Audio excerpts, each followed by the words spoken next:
Ishwarchandra Vidyasagar Michael Madhusudan দত্তের লেখা এই কবিতাতে যতগুলো এমসিকিউ ও এসিকিউ প্রশ্ন আছে সব প্রশ্নগুলি আলোচনা করা হলো। ঈশ্বরচন্দ্র বিদ্যাসাগর কবিতাটি কোন কাব্যগ্রন্থ থেকে নেওয়া হয়েছে? চতুর্দশপদী কবিতাবলী। ঈশ্বরচন্দ্র বিদ্যাসাগর কোন জাতীয় কবিতা? সনেট জাতীয় কবিতা। 14 লাইনের কবিতাকে সনেট বলে। বিদ্যার সাগর তুমি বিখ্যাত ভারতে। বিদ্যার সাগর বলে এখানে কাকে অবহিত করা হয়েছে? ঈশ্বরচন্দ্র বিদ্যাসাগরকে। করুণার সিন্ধু তুমি, এখানে তুমি বলতে কাকে বোঝানো হয়েছে? ঈশ্বরচন্দ্র বিদ্যাসাগরকে। করুণার সিন্ধু তুমি, এখানে সিন্ধু কথাটির অর্থ কি? সাগর বা সমুদ্র। দিনের বন্ধু কাকে বলা হয়েছে? ঈশ্বরচন্দ্র বিদ্যাসাগরকে। দিন শব্দের অর্থ কি? দরিদ্র।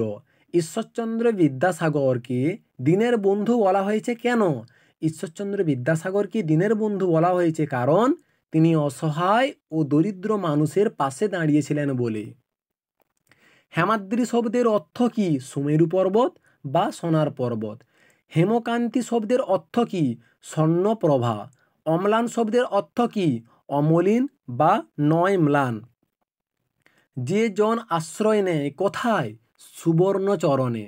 বাংলায় প্রথম অমিত্রাক্ষর ছন্দের প্রবক্তা কে? মাইকেল মধুসূদন দত্ত। কিঙ্করী কী রূপে বারিদান করে? নদী রূপে। গিরিশ শব্দের অর্থ কি? পর্বত বা মহাদেব। সদনে কথার অর্থ কি? নিকটে বা গৃহে। অমৃত ফল দান করে কে? দীর্ঘতরু বর বা বনস্পতি বা গাছেরা। সাগর শব্দের একটি প্রতিশব্দ লেখো। পারাবার। এখানে কাকে হিমালয়ের সঙ্গে তুলনা করা হয়েছে? ঈশ্বরচন্দ্র বিদ্যাসাগরকে। পরিমল শব্দটির ব্যুৎপত্তিগত অর্থ কি? সুগন্ধ। বিমলা কিঙ্করী বলতে কাকে বোঝানো হয়েছে? নদীকে। ঈশ্বরচন্দ্র বিদ্যাসাগরকে বিদ্যার সাগর বলা হয়েছে কেন? তিনি বিদ্যায় ও জ্ঞানে সাগরের মতো বিশাল ছিলেন বলে ঈশ্বরচন্দ্র বিদ্যাসাগরকে বিদ্যার সাগর বলা হয়েছে। মহাপর্বত সমাস নির্ণয় করো। মহান যে পর্বত, কর্মধারয় সমাস। শীতল শব্দের অর্থ কি? ঠান্ডা। 10 দিক শব্দের অর্থ কি? 10 দিক। কবিতায় ক্লান্তি দূর করে কিভাবে? নিশায় সুশান্ত নিদ্রায়। মধুকবির ছদ্মনাম কি? Timothy pen poem. সুগন্ধে 10 দিশ কে ভরিয়ে তোলে? ফুলেরা। চতুর্দশপদী কবিতাবলী কত সালে প্রকাশিত হয়? 1866 খ্রিস্টাব্দে। আর বাংলাতে হচ্ছে 1273 বঙ্গাব্দে। সনেট কোথায় জন্মলাভ করেন? ইতালিতে। এর জনক হলেন পেত্রাক। সনেটের গঠন কেমন হয়? 2 ভাগে, অষ্টক ও ষষ্টক।